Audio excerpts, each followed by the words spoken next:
प्रियो, आज हम इस विषय पर मनन करेंगे कि परमेश्वर के साथ कैसे चलना है। परंतु सवाल ये है कि क्या कोई इतना बुद्धिमान या सामर्थ्य है कि वो परमेश्वर के साथ चल सके? क्या ये एक मनुष्य के लिए संभव है कि वो परमेश्वर के साथ चल सके? उत्तर है नहीं। कोई भी अपनी बुद्धि और बल के अनुसार परमेश्वर के साथ नहीं चल सकता। उससे पहले एक रिक्वेस्ट है, अगर आपने अभी तक हमारे चैनल को सब्सक्राइब नहीं किया है तो सब्सक्राइब करें और वीडियो पसंद आए तो उसे लाइक करें और दूसरों के साथ उसे शेयर भी करें। एक बार की बात है, एक व्यक्ति ने सपना देखा जो हमेशा परमेश्वर के साथ चलता था। वो समुद्र के तट पर चला जा रहा था। उसने देखा कि गीली रेत में उसके साथ साथ एक जोड़ी और पैरों के निशान बन रहे हैं। वो बहुत खुश था कि परमेश्वर भी उसके साथ साथ चल रहे हैं, लेकिन थोड़ी दूर चलने के बाद कुछ कांटों भरी और पथरीली भूमि आई। अब उसे अपने नंगे पैरों से चलना कठिन लगने लगा। अब जब उसने नीचे देखा तो उसे एक ही जोड़ी पैरों के निशान दिखाई दिए। वो परमेश्वर को दुहाई देने लगा, शिकायत करने लगा, प्रभु, जब सब कुछ अच्छा था तब आप मेरे साथ रह रहे थे, लेकिन अब कांटों भरी डगर है तो आप मुझे छोड़ के चले गए। तब एक आवाज आई, बेटे ध्यान से देख, ये नीचे मेरे पाँव के निशान हैं। जब सब कुछ अच्छा था तब मैं तेरे साथ चला, लेकिन अब मैं तुझे उठाकर चल रहा हूँ। ये मेरे पाँव के निशान हैं, मैं तुझे अपने हाथों में उठाए हुए हूँ। बिल्कुल इसी तरह जब हम परमेश्वर के साथ चलते हैं तो वो हमें संभालते हैं, लेकर चलते हैं, सुरक्षा देते हैं। लेकिन हम पवित्र शास्त्र बाइबल में पाते हैं परमेश्वर स्वयं लोगों को बुलाते हैं कि वे परमेश्वर के साथ चले। हम देखते हैं उत्पत्ति 17:1 में परमेश्वर अब्राहम से, जो प्रभु का एक दास था, उसे बुलाते हैं और कहते हैं, मैं सर्वशक्तिमान परमेश्वर हूँ, मेरी उपस्थिति में चल। कोई किसी के साथ कैसे चल सकता है? मनुष्य एक मनुष्य के साथ केवल तब ही चल सकता है जब वे दोनों के विचार एक दूसरे से मिलते हों, दोनों की मंजिल एक हो। यहाँ बाइबल में परमेश्वर हम मानव को बुलाते हैं कि हम उनके साथ चलें। परमेश्वर कहते हैं यदि हम परमेश्वर के साथ चलें तो हम सिद्ध हो जाएंगे और परमेश्वर की आशीषों को भी पाएंगे। वो हमारी गलतियों को और अपराधों को क्षमा करके हमें अपने साथ चलने के लिए बुलाते हैं। पहला इतिहास 11:9 में लिखा है, दाऊद की मान प्रतिष्ठा सम्मान बढ़ती गई, तरक्की पर तरक्की होती गई, क्योंकि आगे लिखा है परमेश्वर उसके साथ था। परमेश्वर के साथ चलना हमें तरक्की और मान प्रतिष्ठा भी प्रदान करता है। उसके साथ चलने के लिए हमें प्रतिदिन उसकी बातों को प्रथम स्थान देना होगा। हर बातों में उससे सलाह लेनी होगी। यदि हम अपनी बुद्धि का सहारा ना लें और संपूर्ण मन से उस पर भरोसा करें तो वो हमारे लिए सीधा मार्ग निकालेगा। मनुष्य से बढ़कर स्वयं परमेश्वर की तीव्र इच्छा है कि वो मनुष्य के साथ साथ चले। ऐसा प्रतीत होता है परमेश्वर आरंभ से ही ऐसे स्त्री पुरुष को खोज रहा था। पहले स्त्री पुरुष आदम और हवा की सृष्टि के बाद परमेश्वर प्रतिदिन के ठंडे शीतल समय में शायद सुबह और शाम उनके पास आता था कि उनके साथ एक पिता पुत्र या पुत्री का संबंध बना सके, उनके साथ चल सके। परंतु मनुष्य ही है जो परमेश्वर की संगति से भागता रहा है, अपने पाप में स्वभाव के कारण दूर होता रहा है। परंतु बाइबल में विश्वास के ऐसे बहुत से नायक हुए हैं जो परमेश्वर के साथ साथ चलते थे, जिनमें से विश्वास के 3 ऐसे महानायक हुए जो जीवित ही परमेश्वर के द्वारा स्वर्ग में उठा लिए गए। पहला है हनोक, जो धरती में 365 वर्षों तक जीवित रहा और परमेश्वर के साथ चलता रहा। अगर हम देखें इब्रानियों 11:5-6 तक, विश्वास से ही हनोक उठा लिया गया कि मृत्यु को ना देखे और उसका पता नहीं मिला। क्योंकि परमेश्वर ने उसे उठा लिया था और उसके उठाए जाने से पहले उसकी ये गवाही दी गई थी कि उसने परमेश्वर को प्रसन्न किया है। दूसरा व्यक्ति है एलिया, दूसरा राजा 2:11। वे चलते चलते बातें कर रहे थे कि अचानक एक अग्निमय रथ और अग्निमय घोड़ों ने उनको अलग अलग किया और एलिया बवंडर में होकर स्वर्ग पर चढ़ गया।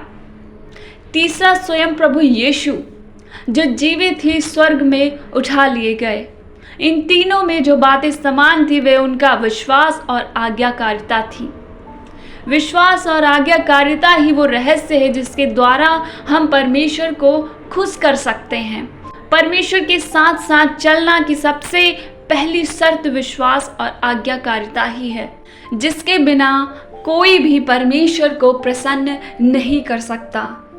हाँ, हो सकता है कि हमारा विश्वास बहुत बड़ा ना हो, लेकिन ये विश्वास भी तो परमेश्वर ही अपने परिणाम के अनुसार हमें देते हैं, क्योंकि परमेश्वर यहोवा कहते हैं, मेरे विचार और तुम्हारे विचार एक समान नहीं हैं, ना तुम्हारी गति और मेरी गति एक सी है।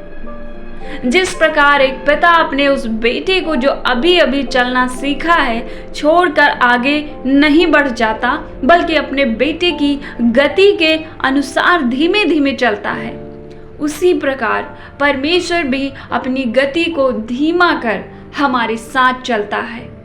जो 40 वर्षों तक इजरायली लोगों के साथ आग का खंभा और बादल के रूप में उनके साथ साथ चलता रहा, प्रभु यीशु ने भी अपनी कलीसिया को आदेश दिया, विश्वास और आज्ञाकारिता में बनी रहेगी तो वो जल्दी वापस आएंगे और अपनी कलीसिया को जीवित ही स्वर्ग ले जाएंगे, जिसके लिए वो स्वर्ग में जगह तैयार कर रहे हैं।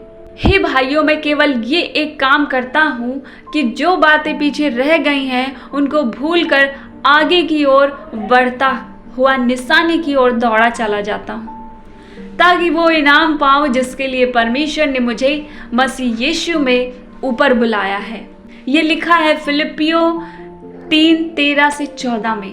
परमेश्वर के साथ साथ चलना हमारे जीवन में एक लक्ष्य प्रदान करता है। किसी ने कहा है, बिना लक्ष्य के जीवन बिना पता लिखे लिफाफे के समान है जो कभी कहीं नहीं जाता। प्रभु यीशु मसीह के पास एक बड़ा लक्ष्य था, सारी मानव जाति को पाप से बचाने का लक्ष्य। उन्होंने कहा, मैं खोए हुए को ढूंढने और उनका उद्धार करने आया हूँ। पाप रूपी अंधकार भरी दुनिया के जीवन में जगत की ज्योति हूँ। उनके पास एक स्पष्ट लक्ष्य था। उनके अंदर अपने पिता परमेश्वर की इच्छा को पूरा करने की आग थी। उन्होंने कहा, मेरे पिता के घर की धुन मुझे खा जाएगी। मेरा भोजन मेरे भेजने वाले की इच्छा को पूरा करता है, और जो कोई भी उससे मिलता बातें करता वो भी उस ज्वलंतशील इच्छा से, उस लक्ष्य से अछूता नहीं रहता था।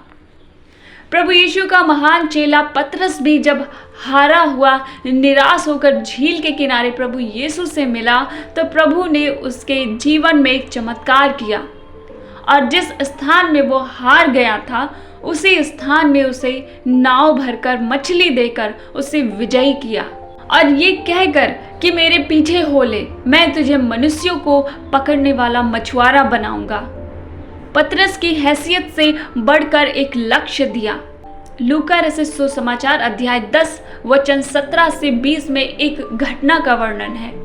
प्रभु यीशु मसीह ने 70 चेलों को, जो उसके साथ साथ लगभग 3.5 वर्षों तक चले थे, नियुक्त किया और उनके लिए एक योजना बनाई कि 2-2 की जोड़ी में उन्हें उन स्थानों में जाना है जहां प्रभु यीशु स्वयं नहीं जा पाए, और उन्हें कौन सा सामान साथ नहीं ले जाना है और जाकर क्या क्या करना है, इस विषय में स्पष्ट आदेश दिए। लिखा है कि यीशु ने उनसे कहा, वहां के बीमारों को चंगा करो और उनसे कहो कि परमेश्वर का राज्य तुम्हारे निकट आ पहुंचा है। उसके बाद उसने कहा कि जो तुम्हारी सुनता है वह मेरी सुनता है, जो तुम्हें तुच्छ जानता है वह मुझे तुच्छ जानता है, और जो तुम्हें तुच्छ जानता है वह मेरे भेजने वाले को तुच्छ जानता है, यानी परमेश्वर को। आज तक जिनके पास कोई लक्ष्य नहीं था उन्हें स्पष्ट और महान लक्ष्य मिल चुका था। आगे लिखा है, इस सब का परिणाम ये हुआ कि वे 70 आनंद से वापस आकर कहने लगे कि हे प्रभु, तेरे नाम से दुष्ट आत्मा भी हमने निकाली, वे हमारे वश में हैं। तब प्रभु यीशु ने उनसे कहा कि मैं शैतान को बिजली के जैसे स्वर्ग से गिरा देख रहा था। आज यदि हम उस पर विश्वास करते हैं तो प्रभु यीशु जो स्वयं जगत की ज्योति हैं, हमें अपने संग बुलाकर महान आदेश देते हैं और कहते हैं, तुम जगत की ज्योति हो, तुम धरा की नमक भी हो, जाओ और जाकर सारी जगत के लोगों को चेला बनाओ। परमेश्वर के साथ चलने वालों को परमेश्वर बहुत आशीषें देते हैं। वे लोग नम्र हो जाते हैं और सिद्धता को प्राप्त करते हैं और अद्भुत विश्राम को प्राप्त करते हैं। परमेश्वर के साथ साथ चलें। लोगों का अध्ययन करने से ज्ञात होता है कि परमेश्वर के साथ चलने की कुछ शर्तें हैं। परमेश्वर के महान दास D.L. मूडी बताते हैं, यदि कोई व्यक्ति संसार के साथ चलता है वह परमेश्वर के साथ नहीं चल सकता। परमेश्वर मनुष्य का संपूर्ण प्रेम चाहते हैं। परमेश्वर ने भी मनुष्य जाति को पापों से बचाने के लिए अपना इकलौता बेटा देकर संपूर्ण प्रेम दिखाया। हम शैतान के कप से और प्रभु के कप से एक साथ नहीं पी सकते। उसने अपने आप को पूर्ण रूप से दे दिया, इसलिए परमेश्वर भी हमसे संपूर्ण प्रेम चाहते हैं। सोचे, यदि हमारा परम मित्र हमारे साथ चल रहा हो और हम उससे अति महत्वपूर्ण बातें बता रहे हो और वो अपने फ़ोन के गेम में व्यस्त हो या कान में लीड लगाकर कुछ और सुन रहा हो, तो क्या हमारा मन उसके साथ चलने में आनंदित होगा? ऐसा लगेगा जैसे वो हमारे साथ होकर भी हमसे दूर है।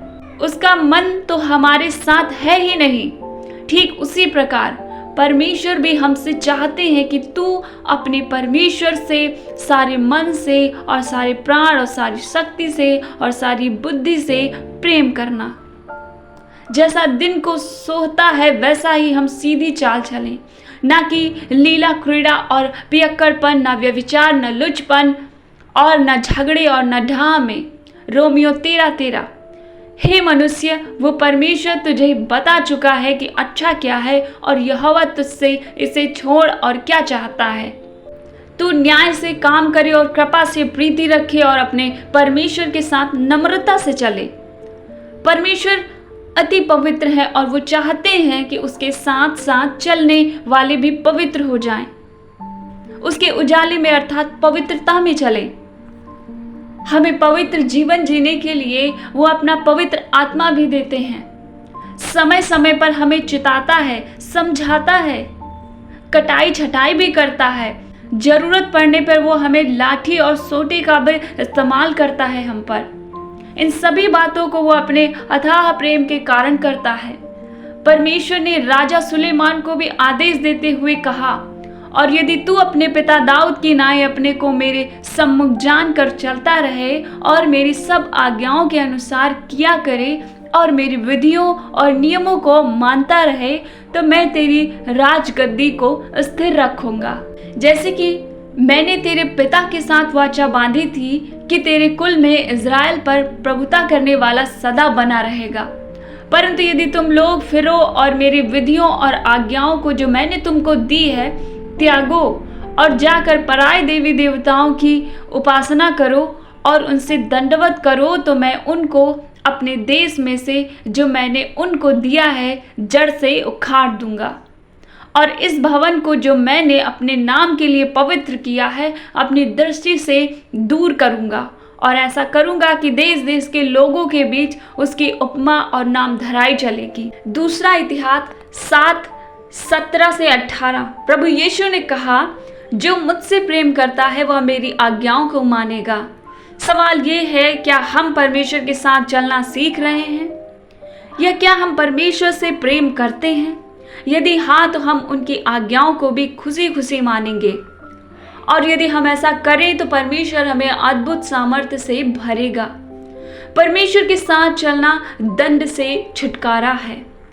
अब जो मसीह यीशु में है उन पर दंड की आज्ञा नहीं, क्योंकि वे शरीर के अनुसार नहीं बल्कि आत्मा के अनुसार चलते हैं। रोमियो 8:1 में लिखा है। क्या ही सुंदर प्रतिज्ञा है। अब जो मसीह में है उन पर दंड की आज्ञा नहीं। हम स्वभाव ही से पापी थे, सबने पाप किया और परमेश्वर की महिमा से रहित थे। हम सब के पापों की मजदूरी तो मृत्यु ही होनी चाहिए थी, पर परमेश्वर के अपार प्रेम से उसने हमसे प्रेम किया, हमें चुन लिया और अपने इकलौते पुत्र के लहू से हमारे सारे पापों को धोकर हमें शुद्ध किया। इसलिए अब जो कोई मसीह यीशु में है वो एक नई सृष्टि है। पुरानी बातें बीत गईं, देखो सब कुछ नया हो गया है। अब हम पर दंड की आज्ञा नहीं। परमेश्वर के साथ साथ चलने वालों के लिए खुशखबरी है कि उन पर दंड की आज्ञा नहीं। दुनिया के सांप, दुनिया की ताकतें, काली जादू टोने की शैतानी शक्तियां उन पर कोई असर नहीं कर सकती। यहाँ तक कि हम नरक की आग से भी बच सकते हैं। हम बाइबल में पाते हैं जब प्रभु यीशु को क्रूस पर कीलों से लटकाया गया, उस समय प्रभु के इर्द गिर्द 2 चोर डाकुओं को भी मृत्यु दंड के लिए लटकाया गया था, जिन्होंने जीवन भर केवल चोरी की थी, हत्या की थी, डाका डाला था। उनमें से एक चोर तो प्रभु यीशु का मजाक उड़ा रहा था, निंदा करके कह रहा था, यदि तू प्रभु है तो अपने आप को बचा ले और हमें भी बचा ले। लेकिन प्रभु के उस छोटे अद्भुत उपदेश के कारण दूसरे चोर ने पूर्ण मन के साथ प्रभु से विनती की, प्रभु जब तेरा राज्य आए तो मेरी भी सुधि लेना। जीवन भर पाप करने और अधर्म में जीवन जीने के बावजूद उसकी एक दिल से की गई प्रार्थना और प्रभु में आने के कारण उसे प्रभु ने अनुग्रह के कारण एक महान प्रतिज्ञा दी, अब तेरे ऊपर दंड की आज्ञा नहीं। मैं तुझसे सच कहता हूँ, आज ही तू मेरे साथ स्वर्गलोक में होगा। फर्क नहीं पड़ता हमारे प्रभु के साथ चलने की उम्र या समय सीमा की लंबाई कितनी रही है, पर मायने इस बात से है कि उसमें संपूर्ण कितना है। इस चोर ने जो यीशु मसीह के साथ विश्वास में चलने की समय सीमा कुछ पल ही की थी, और उस चोर के पीढ़ी दर पीढ़ी के पाप और शाप एक पल में ही टूट गए थे और उसे स्वर्ग प्राप्त हुआ। आज प्रभु का वचन हमें भी उसके साथ आत्मा के साथ चलने का आह्वान करता है, एक निमंत्रण, एक बुलाहट देता है।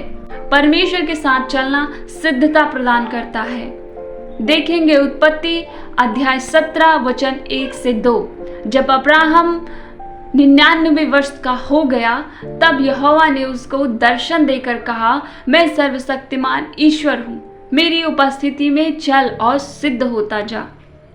परमेश्वर चाहते हैं कि उस पर विश्वास करने वाला, उसके साथ चलने वाला हर व्यक्ति उसके पुत्र प्रभु यीशु के जैसे सिद्ध हो जाए।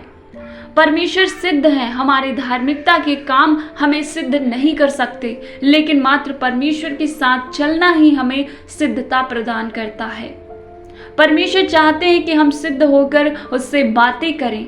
वो कहते हैं कि तू मुझसे मांग, मुझसे बातें कर, प्रार्थना कर और मैं तेरी सुनकर तुझे जवाब दूंगा और वो गूढ़ भरी रहस्यमयी बातें बताऊंगा जो तू अभी नहीं जानता।